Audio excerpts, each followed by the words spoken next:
Now, when you get into the chronic cases, these are often harder because usually these patients come with a lot of excess baggage and fear that if they, oh no, I can't do that because that'll set me back. Oh, I can't do that because that'll provoke my symptoms. I can't do that. So a lot of that is they've been told and it's been drilled into their head by other healthcare professionals always that you're doing too much. You need to pull back.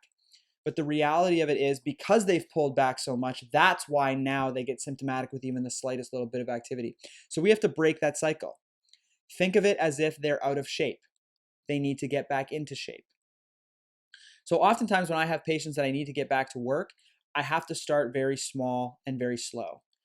If you push too hard right away, what happens is the patient, you're not going to affect the patient, you're not going to damage the patient, but what's going to happen is the patient is going to get afraid because they're going to have a slight increase in their symptoms, and then they're going to say, I don't want to do this, this is too hard, and they're going to say, that person made me worse, and I'm never going back there again.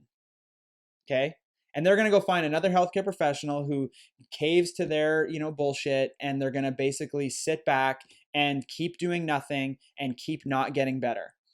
I'm not about that. I want to use the evidence and it's out there and show that there's really no detrimental effect to having a slight increase in any of your symptoms. And really what you want to be doing is pushing into those symptoms in a gradual way to get back to activity. But that takes being uncomfortable. And not many patients, well, I shouldn't say not many, but some patients aren't ready for that yet. Some patients aren't ready to be uncomfortable. And so they want to stick with what's comfortable now, but really what that is short-term gain for long-term loss. So if you think more long-term and say, okay, I'm going to devote myself to feeling kind of crappy for the next little bit, but I'm going to push into this and I'm going to get through this, you will have success. Those that are afraid of this and think that I'm full of crap, you likely will not. And that's just the fact of the matter.